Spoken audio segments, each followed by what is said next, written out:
और यूक्रेन के बीच चल रहे युद्ध का आज 8वां दिन है और लगातार आप इंडिया टीवी पर इससे जुड़ी हुई हर एक तस्वीर, हर लाइव अपडेट देख रहे हैं। और युद्ध से जुड़ी हुई एक और बड़ी तस्वीर, अभी अभी इरपिन में रूसी एयर स्ट्राइक का एक और वीडियो सामने आया है।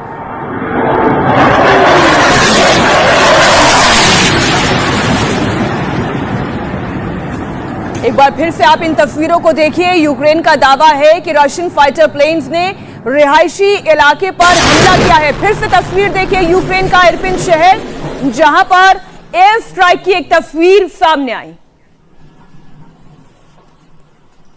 तो ये तस्वीरें हम देख रहे हैं, जैसा कि हम देख पा रहे हैं कि वहां से जो फ्लाइट्स जा रही हैं, जो फाइटर्स हैं, ये सिंगल इंजन फाइटर्स लग रहे हैं। और शायद ये ज्यादातर लगता है कि अगर रशियन है तो ये Su-24 होंगे, क्योंकि सिंगल इंजन फिलहाल उनके पास Su-24 ही है। तो Su-24 की तस्वीर इस वक्त आप देख रहे हैं।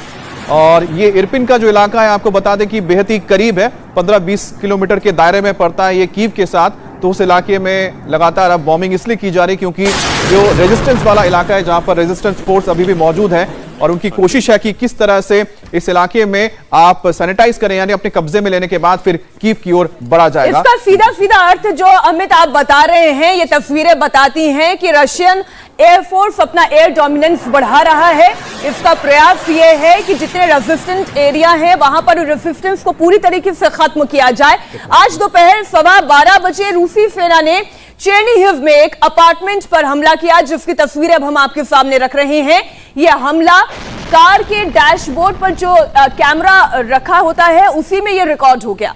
यह हमला सिविलियन इलाके में हुआ। इस हमले का वीडियो आपके सामने और जबरदस्त धमाका दिखाई दे रहा है।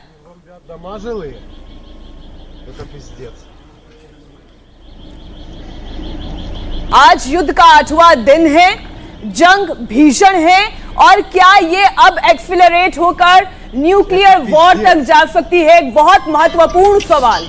इसमें एक बड़ी खबर आपको इस वक्त बहुत इंटरेस्टिंग ये दावा है यूक्रेन की तरफ से। जनरल अस्थाना, जनरल पादी हमारे साथ बने हुए स्टूडियो में। पहले तो ये तस्वीर आप देखिए, चलती गाड़ी, रिहायशी इलाका, जबरदस्त ब्लास्ट होता है। इसकी आवाज एक बार हम फिर सुनाएंगे आपको अंदाजा लगेगा कि कितना भीषण धमाका ये हुआ है।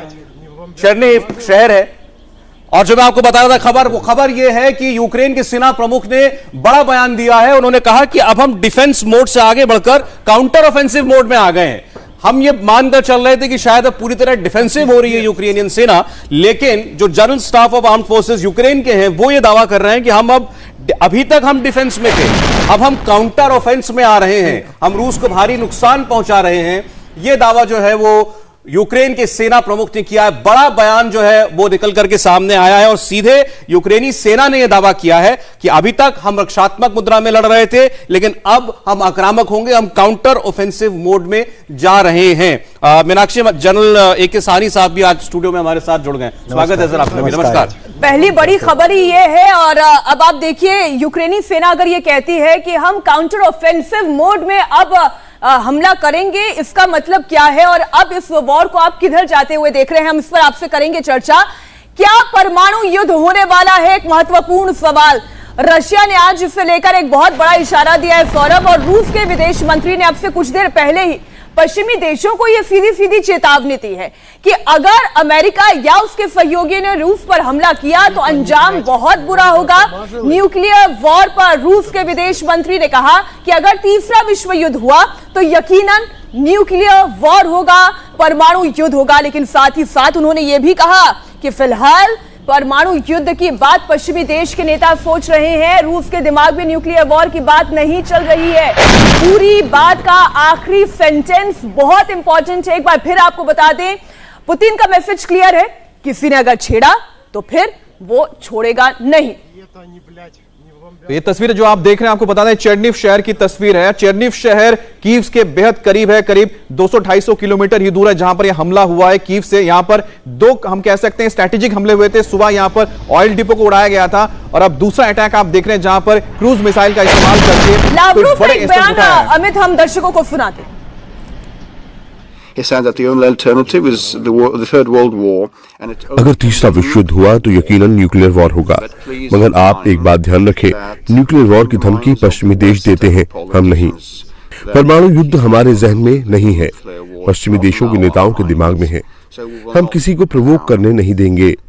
लेकिन अगर हमारे खिलाफ किसी ने युद्ध की शुरुआत की तो मुझे लगता है कि जिन्होंने हमले का प्लान बना रखा है उन्हें याद रखना चाहिए रूस क्या कर सकता है।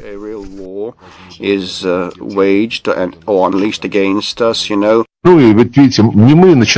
Well, I have already said a few words about the nuclear war, and it is not Russia who that begins such talks. And Mr. Ladrian reminded Mr. Putin that France does have nuclear weapons, and Mr. Stoltenberg said about that, and he said that NATO would bring nuclear weapons closer to Russia, and Ms. Truss said that Britain was ready to wage war with Russia.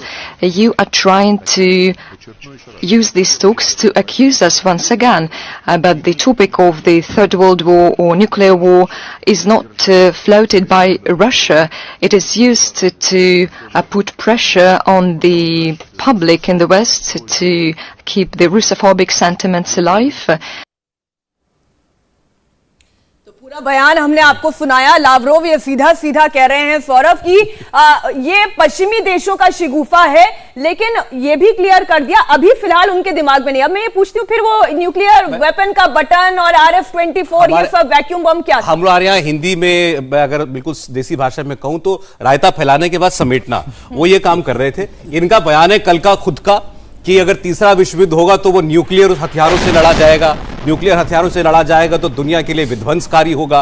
Moscow की सड़कों पर ICBMs Russia ने उतारी थी, tried को activate Russia ने किया था। ये सारी बातें एक दिन के अंदर कली हुई हैं, और अब जब दुनिया भर में इसकी चर्चा हुई कि वो धमकी दे रहे हैं, पुतिन साहब जो हैं पूरी दुनिया को न्यूक्लियर थ्रेट कर रहे हैं, तब उनको आकर कहना पड़ा कि ये तो हमको इसलिए कहना पड़ रहा है ताकि नेटो फोर्सेस न्यूक्लियर हथियार हमारी सीमा के नजदीक ना ले आए।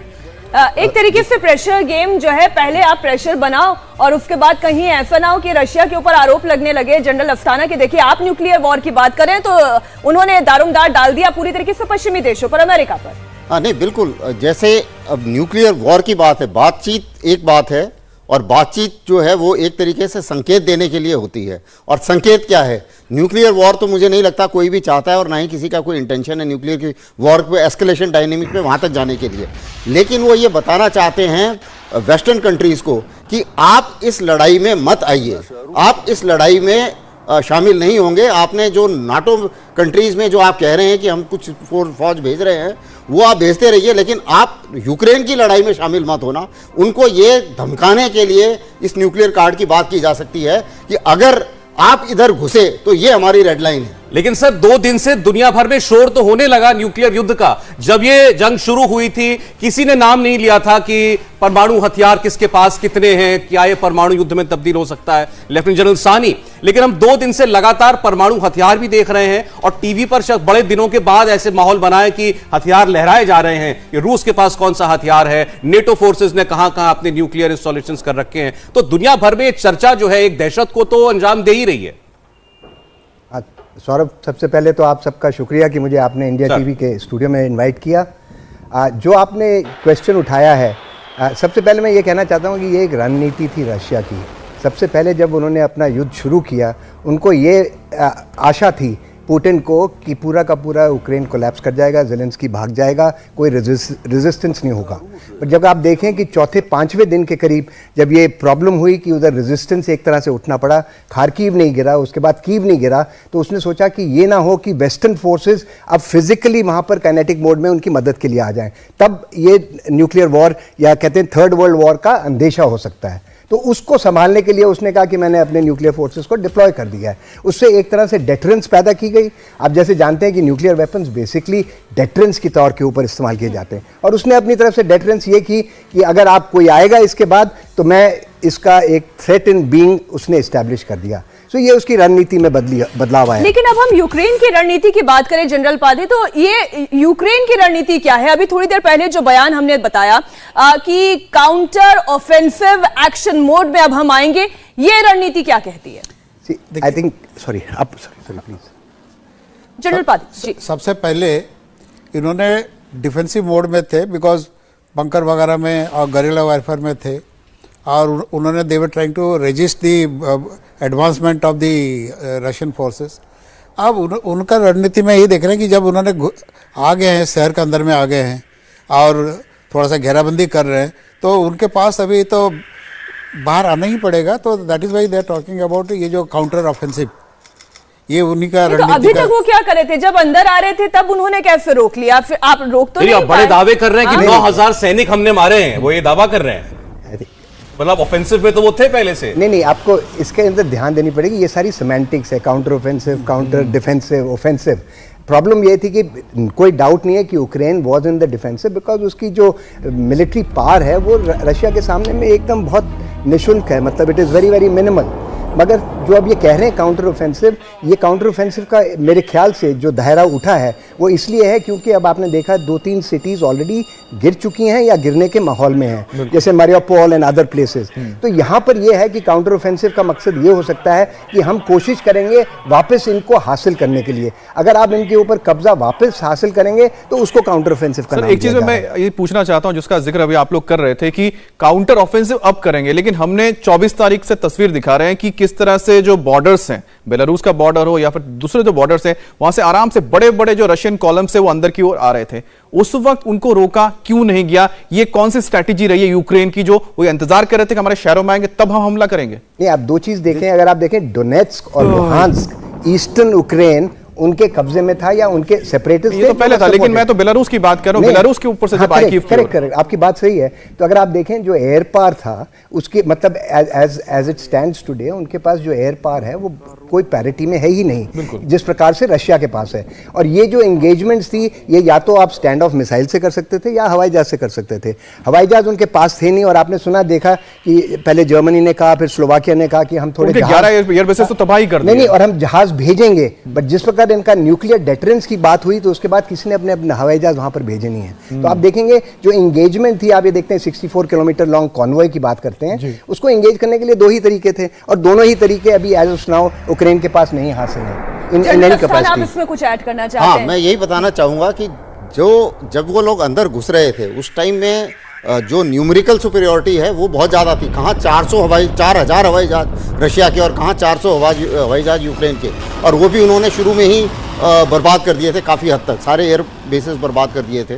तो उस टाइम में इन लोगों की जो रणनीति थी वो यही थी कि भाई किसी तरीके से डिफेंसिव पोजीशन में आ जाओ, और ये जो टाउन्स हैं इन टाउन्स को डिफेंसिव पोजीशन की तरफ इस्तेमाल करो। पूछी थी वो बड़ी वाजिब थी। हाँ, नहीं मैं बता रहा हूँ, मैं उसी पे आ रहा हूँ। अंदर आने ही दिया, आपने दरवाजे खोल के रखे कि आप अंदर आ जाए, जब आप आ जाएंगे तब हम लड़ाई शुरू करेंगे, हम डिफेंसिव मोड में आ जाएंगे। आप उस वक्त ऑफेंसिव क्यों नहीं हुए? क्योंकि उनको ये लग रहा था कि जब स्ट्रीट फाइट होती है तो ये जो न्यूमेरिकल एडवांटेज है उससे उन्हें काफ़ी मदद मिल जाती है, क्योंकि अटैकर के लिए ज़्यादा मुश्किल हो जाता है और डिफेंडर के लिए थोड़ा आसान हो जाता है अगर स्ट्रीट टू स्ट्रीट फाइट होती है। तो ये एक बात है। दूसरी बात, जब वो काउंटर ऑफेंसिव की बात कर रहे हैं, अभी जाहिर है कि जो भी चीज़ें उनके हाथ से निकलती जा रही हैं, तो ये और जो वहाँ पर उनके लोग थोड़ा बहुत जैसे बोलते हैं ना स्टैंड ऑफ अटैक कर रहे हैं या स्टे बिहाइंड पार्टीज हैं, वो भी कहीं कहीं जाके ऊपर उठ के एक आध झंडा लटका देती हैं तो दिखा देते हैं कि नहीं नहीं नहीं अभी भी हमारे कब्जे में है। तो इस किस्म के एक्शन जो लोग कर रहे हैं उनका भी मोराल बढ़ाने के लिए वो ये कहना चाहते हैं कि नहीं हम दोबारा लेंगे इसको, और दोबारा लेंगे का मतलब है कि हम काउंटर ऑफेंसिव करेंगे। देखिए सर, तो ये एक स्ट्रेटजी है लड़ाई। तो उनकी सेना के इस बयान को अगर कोई यूक्रेन का नागरिक इंटरप्रेट करेगा तो वो इस तरीके से करेगा जनरल साहनी कि भाई हम पे हमला हुआ, पहले तो हमने अपने आप को बचाया, अब हमने उनको रोक लिया है, अब हम उनको खदेड़ेंगे। लेकिन क्या इस हैसियत में है इस वक्त यूक्रेन? नहीं, आई थिंक जैसे हमने कहा उनकी ये हैसियत नहीं है कि वो रशिया को खदेड़ सकें और उनको वापस कर सकें। बट आई थिंक जो टाउन्स जो गिरे हैं, स्पेशली आप देखेंगे कौन स्ट्रेटेजिकली इन्होंने टाउन लिए हैं। इन्होंने ब्लैक सी के अराउंड, सी ऑफ आजोव के पास, बिकॉज वो जो इनकी जो मरीन रिसोर्सेज हैं, द कैपेसिटी जो इनकी नेवल फ्लीट है उसको अपने को मतलब एक तरह से प्रोटेक्ट करने के लिए, एक तरह से एक सिक्योरिटी अम्ब्रेला बनाने के लिए इन्होंने ये देशों को ये इन टाउन्स को हासिल मतलब कब्जा किया है। उधर रेजिस्टेंस हो ताकि इंटरनली वो कोलैप्स ना करें, ये रेजिस्टेंस पॉइंट्स बने, ये काउंटर ऑफेंसिव से उन लोगों को वो एक तरह से उत्तेजना होगी और एक तरह से उनका मोराल बढ़ेगा कि हम यहाँ पर डटे रहें, बिकॉज हमारे सैनिक अब यहाँ पर आकर हमारी मदद करेंगे। जो विजुअल आए हैं, मुझे लगता है हो सकता है ये भी एक असर हो जिसकी वजह से वो काउंटर ऑफेंस की बात कर रहे हैं। आज हमने देखा ओडेसा पोर्ट के पास किस तरीके से रशियन नेवल फ्लीट आगे बढ़ रही है, फिर हमने देखा जो उनके टैंक्स हैं वो किस तरीके से आगे बढ़ रहे हैं, हमने देखा एयर सुपीरियरिटी के विजुअल्स जो हैं अब खुद रशियन मिलिट्री जो है वो जारी कर रही है, एक तरीके से साइकोलॉजिकल प्रेशर बनाने की कोशिश कर रही है। ये हालांकि जनरल अस्थाना, बहुत मुश्किल सवाल के साथ मैं आपके पास आ रही हूं, पुतिन के दिमाग में आखिर चल क्या रहा है? अब वो इस तरीके के जो फीड हैं वो लगातार दे रहे हैं, न्यूक्लियर वॉर की बात एक बार कभी करते हैं, बटन्स दिखाते हैं, वेपन्स आप सड़कों पर उतारते हैं और फिर लावरोव साहब आते हैं और ये कहते हैं कि हम तो न्यूक्लियर वॉर नहीं चाहते। आखिर पुतिन के दिमाग में चल क्या रहा है? देखिए, जो लड़ाई का जो क्षेत्र है उस क्षेत्र में वो नहीं चाहते कि वेस्ट की कोई भी पावर वहां पर जाके कोई भी गड़बड़ पैदा करने की कोशिश करे और यूक्रेन की कैपेसिटी बिल्डिंग की कोशिश करे। तो ये उन्हें एक रोकना है, एक आइसोलेशन ऑफ द बैटलफील्ड जिसे बोलते हैं, वो एक रिक्वायरमेंट है उनकी। दूसरी रिक्वायरमेंट, जैसे अभी जनरल सानी बता रहे थे कि नीचे से जो सी का इलाका है वहां पर वो एक बेल्ट बनाना चाहते हैं ताकि जो यूक्रेन है वो लैंडलॉक्ड हो जाए और इनकी जो नेवी शक्ति है उसका भी इस्तेमाल हो सके और भविष्य के लिए भी वो पट्टी अगर इनके पास रहेगी तो जो इनका जो सी ऑफ एजोव है, ब्लैक सी है और मेडिटेरेनियन का रास्ता है वो इनका साफ रहेगा, सिक्योर रहेगा। इंडिया टीवी हर वक्त हर जगह डाउनलोड करने के लिए सर्च करें India TV news Google play store या ऐप स्टोर पर।